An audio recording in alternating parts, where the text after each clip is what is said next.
নবীজির দরবারে গিয়ে বললেন, ইয়া রাসূলুল্লাহ, ইয়া হাবিবাল্লাহ, হুজুর, আমার উটটাকে আমি এত ভালোবাসি, এত আদর যত্ন করি গো রাসূল। আমি যখন রাতের বেলা এসে বিছানায় শুয়ে পড়ি, আমার উট জমিনে এত জোরে জোরে মাটিতে পা ঠুকতে থাকে, যার পায়ের আওয়াজে আমার ঘুম নষ্ট হয়ে যায়। ইয়া রাসূলুল্লাহ, ইয়া হাবিবাল্লাহ, হুজুর, আপনি কি একটু বলে দিতে পারেন না?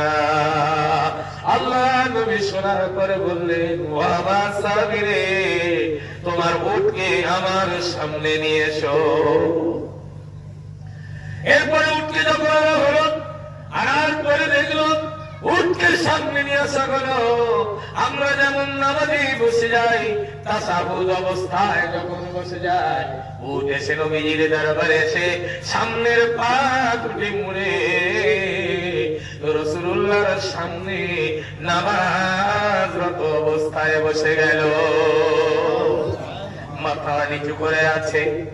এরপরে উট বলল, ইয়া রাসূলুল্লাহ, ইয়া হাবিবাল্লাহ, হুজুর, সারাদিন পরে আমি গোয়াল ঘরে আশ্রয় পাই গো রাসূল, এখন আপনার দরবারে কেন আনা হলো?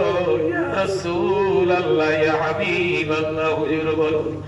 আল্লাহ নবী বললেন, ও উট রে, তোমার মালিক তোমাকে এত ভালোবাসে, এত যত্ন করে, আদর করে, সময় মতো খেতে দেয়, আর তোমার মালিক রাতের বেলায় যখন এসে বিছানায় শুয়ে পড়ে, তুমি পা এত জোরে জোরে জমিনে ঠুকতে থাকো, তোমার মালিকের ঘুম নষ্ট হয়ে যায়।